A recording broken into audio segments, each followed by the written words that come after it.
안녕하세요. 저는 30대 후반의 서울에 살고 있는 직장인이자 아이 아빠입니다. 최근 저에게 생긴 일련의 사건들로 인해 많이 힘들기도 했고 많은 생각을 하기도 했네요. 누군가에게 속 시원히 터놓고 말할 수도 없는 내용이라 익명으로나마 이렇게 털어놓습니다. 먼저 제 속사정을 모르시는 분들이 듣기에는 너무나 당혹스럽게 들릴 수도 있으실 거고 저를 비난하실 수도 있으리라 생각됩니다. 하지만 저는 최선의 방법을 선택했고 그 책임은 오롯이 제 몫으로 남았네요. 오랫동안 고민해온 제 이야기를 한번 해볼까 합니다.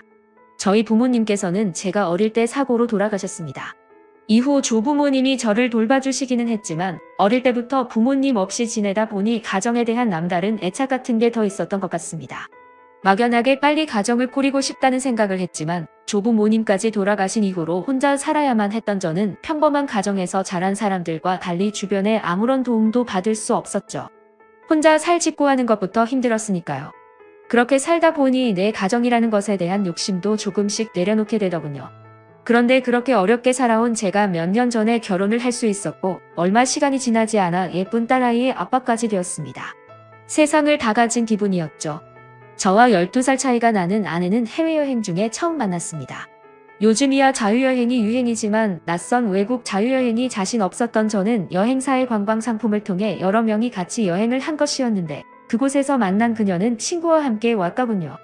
대부분의 사람들은 중년의 아주머니들과 아저씨들이었고 저는 일행이었고 그녀와 친구는 단둘뿐이라 가이드를 따라다니는 여행을 하며 자연스레 저를 챙겨주던 그녀들과 이곳저곳의 관광지에서 대부분 셋이 함께 어울리게 되었습니다. 그때까지만 해도 그녀와 그녀의 친구는 저보다 한참 어린 동생이라서 귀엽게만 보았죠. 여행이 끝나고 다들 각자의 일상으로 돌아왔지만 그 5박 6일 사이에 정이 들었는지 그녀와 저는 계속 연락을 이어가게 되었고 별다른 진전 없이 지지부진한 만남만 이어오던 어느 날 결국 그녀는 참지 못하고 저에게 말을 했습니다.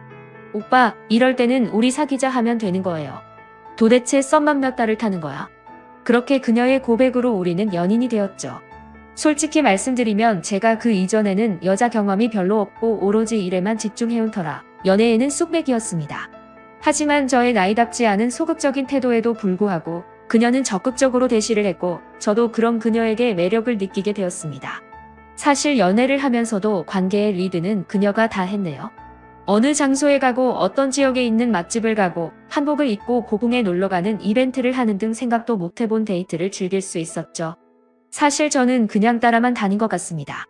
심지어 프로포즈조차도 처음 만났을 때 먼저 말을 걸어준 것처럼 그녀가 먼저 했으니 말 다 했죠. 오빠는 나랑 결혼 안 할 거예요? 이렇게 이쁘고 귀여운 내가 오빠랑 결혼이 하고 싶다는데. 그녀와 몇 달 동안 연애를 하며 저 역시 그녀와 가정을 꾸리고 싶다는 생각을 하기는 했죠. 하지만 12살이라는 나이 차이가 항상 제 발목을 잡더군요. 아직 그녀는 하고 싶은 것도 할 일도 많을 나이인데 저 같은 늑다리 아저씨가 데려간다는 것이 미안하게 느껴졌습니다. 하지만 한편으로는 이렇게나 착하고 똑똑한 여자가 먼저 적극적으로 저를 좋다고 하는데 당연히 기분이 좋았죠. 이런저런 생각으로 고민만 하는 저에게 그녀는 몇 번이고 결혼을 하자 했고 결국 우리는 연애한 지 1년도 되지 않아 결혼 준비를 하게 되었네요. 혼전 임신이나 그런 이유는 아니었습니다. 여자친구는 저보다 나이는 훨씬 어리지만 결혼관이 확고하게 잡혀 있었고 아빠 없이 자라서 그런지 그 누구보다 빨리 결혼을 해 안정적인 가정을 꾸리고 싶어 했습니다. 물론 저 역시 같은 생각이었기에 그녀의 결혼 제안의 나이 차이에 대한 걱정은 묻어두고 결혼을 진행하게 되었죠. 이후 여자친구의 집에 인사를 드리러 간 날 저는 처음으로 장모님을 뵙게 되었습니다. 사실 여자친구는 아버지가 안 계십니다. 여자친구가 아주 어릴 때 돌아가셨다고 들었죠. 그래서 여자친구는 아버지의 얼굴조차 모른다고 했습니다. 그래서 그동안 혼자서 딸을 키우셨을 장모님을 생각해서 홍삼 선물 세트와 과일 바구니를 들고 인사를 갔죠. 한우도 사가려고 했는데 장모님이 고기를 즐기지 않는다고 하더군요. 그리고 장모님을 처음 뵌 순간 저는 충격을 받았습니다. 어머님이라고 호칭을 부르기조차 민망할 정도로 너무나도 젊고 청초하신 느낌의 여성분이셨으니까요. 제가 상상했던 어머니의 모습과는 너무도 달라서 전 잠시 어버버했던 것 같네요. 뭘 그렇게 놀라 내가 엄마 젊다고 했잖아. 죄송합니다. 당황한 표정이 그대로 얼굴에 드러났는지 여자친구가 제 옆구리를 쿡 찌르며 말했습니다.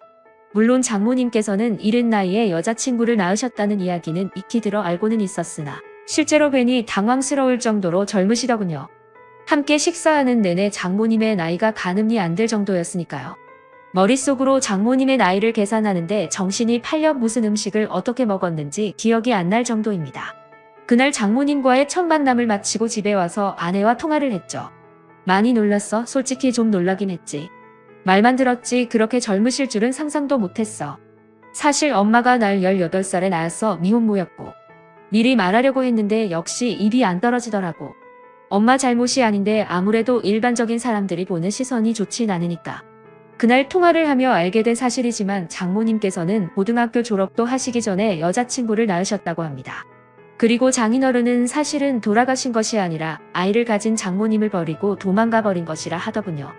당시 20살이었던 여자친구의 아버지는 장모님이 임신을 했다고 알리자마자 바로 군대를 핑계로 슬그머니 연락을 끊고 사라졌다 합니다. 이후 장모님께서는 부모님의 도움을 받아 출산을 했고 그런 놈은 있고 살라는 부모님의 권유에 따라 그 남자는 죽었다 생각하고 절대 찾을 생각도 없이 혼자 제 여자친구를 키우신 거죠. 이후 다른 남자 또한 단 한 명도 만나지 않고 오로지 아이만 키우며 살아오셨다고 해요. 그나마 여자친구의 외갓집이 부유한 편이라서 다행히 두 모녀는 경제적으로는 고생하지 않고 생활할 수 있었던 것 같습니다. 아주 어릴 때는 외삼촌이 아빠인 줄 알았어. 하며 웃는 아내가 외갓집에서 얼마나 많은 사랑을 받고 자랐는지 예상이 되더군요. 저 역시 조부모님의 도움으로 성장했지만 제가 자란 환경과 전혀 다른 분위기였다는 것이 느껴졌습니다. 언제나 긍정적이고 밝고 매사 심플하기까지 한 아내 덕분에 저는 언제나 마음이 편했고 나이는 어려도 이 사람은 인생을 함께할 좋은 배우자라고 생각했습니다. 사실 여자친구와 헤어질 생각이 들진 않았습니다. 막연하게 무언가 과연 이게 맞는 건가 하는 생각이 들 뿐이었죠. 물론 제가 그 상황에서 시간을 끌은 점은 저의 미숙한 부분이었고 어리석은 행동이었습니다. 하지만 그 당시에는 제가 느끼는 혼란을 그 누구에게도 말하기조차 힘들더군요. 그런 저의 행동에 여자친구는 더욱 답답하고 힘들었을 테죠. 하지만 저의 불분명한 태도에도 더 이상 보채지 않고 기다려주더군요. 그런 여자친구에게 더욱 미안한 마음이 들었습니다. 그렇게 장모님께 인사를 드린 후 3달 정도 아무런 진전 없이 지내고 있던 어느 날 장모님께서는 자신의 특별한 가정사 때문에 이 결혼이 멈췄다고 생각을 하셨는지 저에게 따로 연락을 해 만나자고 하시더군요. 그렇게 따로 만난 자리에서 장모님은 저에게 말씀하셨습니다. 나 자신과 내 딸의 인생은 완전히 별개라는 걸 알라둬요. 우리 딸은 정말 독립적인 아이죠. 나 역시 사위 될 사람과 내 나이가 5살밖에 차이 나지 않는다는 것이 쉽지는 않아요. 장모로서 사위를 편하게 대하는 것도 쉽지 않고 다른 사람의 구설에 오르내릴 수 있다는 생각도 했어요. 하지만 나도 노력하는 중이에요. 그리고 두 사람이 결혼한 후에는 둘만의 가정을 만들어서 행복하게 살면 되는 거죠. 그러니 나에 대한 어떤 생각도 딸 아이와의 결혼을 결정하는데 영향을 미치지 않았으면 좋겠네요. 그리고 두 사람이 확실하게 결혼을 결정하고 나면 나 역시 사위를 편하게 대할 거예요. 말도 놓을 거고요. 두 사람의 결혼에 나를 넣지 말고 생각하길 바래요. 정말 온화하고 부드럽게 말씀하셨지만 그 말씀 안에는 단호함과 신뢰가 가는 카리스마가 있었습니다. 장모님의 말씀은 한마디로 본인의 존재가 저희 결혼 생활에 불편할 수 있으니 결혼 후에는 저희와 거리를 두고 살아가겠다는 뜻이었죠. 전 장모님의 말씀을 듣고 딸에게 혹여 피해를 끼칠까 하며 걱정하시는 마음을 느낄 수 있었습니다. 장모님과의 만남 이후 제 마음에 불편했던 마음을 내려놓을 수 있게 되었고 마침내 저희는 결혼을 하게 되었습니다. 장모님의 도움을 받아 신도시의 아파트를 분양받을 수 있었고 몇 년 뒤 그 집이 완공될 때까지는 일단 제가 살던 푸른빌라에서 신혼살림을 차리게 되었죠. 그렇게 우여곡절 끝에 행복한 결혼 생활이 시작되었고 아내의 바람대로 결혼하자마자 임신을 하게 되었죠. 아내의 소원은 단란한 가족의 생활이었습니다. 그리고 아내는 무사히 건강하고 예쁜 딸아이를 출산했습니다. 아이가 태어나니 현재 지내고 있는 집이 좁게 느껴지기는 했지만 얼마 후면 새 아파트가 완공될 예정이었기에 우리는 마냥 행복하기만 했습니다. 그런데 사람이 뭔가 마음이 불편하고 내키지 않을 때는 다 그럴 만한 이유가 있는 것일까요? 행복한 생활에 빠져 있기도 잠시 우리 가정은 한순간에 산산이 부서지고 말았습니다. 혼자 아이를 돌보며 손목에 무리가 온 아내가 하루는 저에게 아이를 맡기고 병원에 다녀오던 중 음주운전자가 낸 교통사고를 당하게 된 것이죠. 사고 직후 화재까지 일어난 큰 사고였기에 아내는 손 써볼 틈도 없이 그 자리에서 사망하고 말았습니다. 그렇게 사랑스러운 제 아내는 이제 돌도 되지 않은 딸아이만 남겨둔 채 하늘나라로 가고 말았죠. 저는 아무것도 할 수 없었죠. 아내의 갑작스러운 죽음은 저에게도 감당할 수 없는 큰 충격이었기 때문입니다. 어떤 정신으로 장례를 치렀는지조차 모르겠네요. 사망사고를 낸 음주운전자는 실형을 살게 되었고 보험금도 나왔지만 그것으로 저와 딸아이의 충격까지 보상받을 수 있는 것은 아니었습니다. 그나마 한 가지 다행인 것은 딸이 아직 아기여서 엄마의 죽음을 인지할 수 없다는 것이었죠. 하지만 제가 할 수 있는 것은 아직 젖도 떼지 못한 딸을 안고 우는 것밖에 없었습니다. 이 모든 것이 다 제 탓이라는 자책감에 너무 괴롭기만 할 뿐이었죠. 딸아이를 지키고 키워야 하는 생각조차 하지 못할 정도로 아내를 잃은 슬픔을 감당할 수 없었습니다. 결국 저는 정상적인 생활을 하지 못할 정도로 폐인이 되었고 먼저 간 아내를 따라가고 싶다는 생각을 하기에 이르렀죠. 그런 어둠의 시간을 보내던 어느 날 오랜만에 집에 초인종이 울렸습니다. 이서방, 집에 있어? 시끄러운 벨소리에 정신을 차려보니 장모님이 찾아오셨다군요. 저는 자고 있는 아기를 살핀 후 조심스레 문을 열었습니다. 아이고, 집이꼴이 이게 뭐야? 지민이는? 하며 들어온 장모님은 가장 먼저 아이를 살피고 바로 집안일을 하기 시작했습니다. 아내가 그렇게 떠났어도 아이는 지켜야지.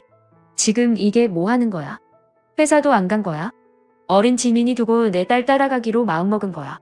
그런 장모님의 모습을 보며 아무런 말도 하지 못했죠. 그날 이후 장모님은 매일매일 찾아오시다가 언젠가부터는 지민이와 함께 옆방에서 주무시며 아이를 봐주셨습니다. 솔직히 저는 혼자 지내고 싶었지만 아기 때문에 어쩔 수 없었어요. 처음에는 그렇게 막무가내로 오신 장모님이 귀찮고 불편했습니다. 하지만 장모님 덕분에 무사히 일상으로 돌아올 수 있었고 회사로 복귀할 수도 있었죠. 무엇보다 아이에게 엄마의 빈자리를 채워줄 수 있어 다행이라는 생각이 들었죠. 그때 장모님이 저희 집으로 찾아오지 않으셨다면 제가 어떤 선택을 했을지는 아무도 모를 일입니다. 분명히 전 아이에게 좋은 아빠가 되어주겠다고 약속을 했는데 아내와의 갑작스러운 이별을 하며 제 슬픔에 도취되어 아이조차 생각하지 못한 거죠. 장모님이 오신 이후 힘들지만 다시 하루하루를 살게 되었습니다. 그리고 그 지민이의 돌이 지나고 얼마 후에 분양받은 집이 완공되어 저와 아이 그리고 장모님은 그 집으로 이사를 하게 되었습니다.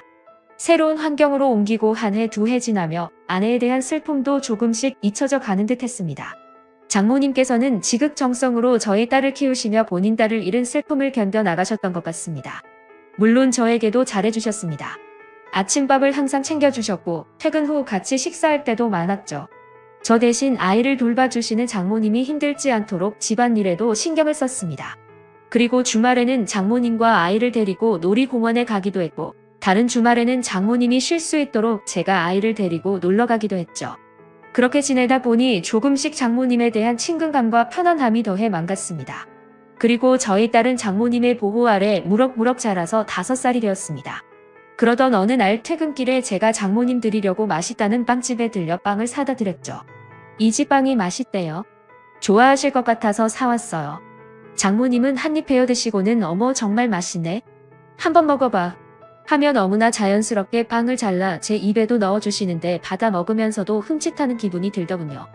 사실 이런 것은 연인이나 부부 사이에서나 할 법한 행동이었죠. 장모님 역시 본인의 행동에 순간 겸연적 하시는 것 같았습니다. 정말 맛있네요. 많이 드세요. 하며 어색한 목소리로 무마하기는 했지만 다시금 머리가 복잡해져 왔습니다. 사실 지금 딸아이가 장모님을 엄마로 알고 있거든요. 아직 어린 딸에게 엄마가 없다는 것을 알려주는 게 좋을지 판단이 서지 않았고 자연스레 할머니를 엄마로 생각하고 있는 아이에게 어떻게 바로 잡아줘야 할지 방법도 모르겠어서 그대로 방치를 해왔죠. 하지만 이것을 깊이 생각하지는 않았습니다. 아이 기준으로 그냥 엄마 아빠라고만 생각했을 뿐 장모님과 제가 부부인 것은 아니니까요. 그런데 아이가 어린이집을 다니면서는 상황이 조금 달라졌습니다. 입소는 제가 시키기는 했지만 장모님이 아이의 등하원을 해주고 계시기 때문에 자연스럽게 엄마들 사이에서도 장모님이 딸의 엄마가 되어 있었죠. 그리고 놀이터에서 아이들이 놀 때도 장모님이 아이의 엄마로 인식되어 있었습니다. 하지만 저도 장모님도 이것을 굳이 바로 잡으려는 노력을 하지는 않고 지냈네요. 그러던 어느 날 조금 이른 퇴근을 했더니 아이가 놀이터에서 놀고 있더군요. 그리고 장모님은 아이 엄마들과 함께 어울리고 계셨습니다. 놀이터로 다가가 아이 이름을 부르자 아이가 아빠하며 쪼르르 달려와 안겼고 함께 있던 엄마들은 당연하다는 듯이 지민이 아빠시구나 안녕하세요 하고 인사를 하더군요. 그리고 장모님에게 지민 엄마 얼른 가요 지민 아빠 오셨네 라고 말했습니다.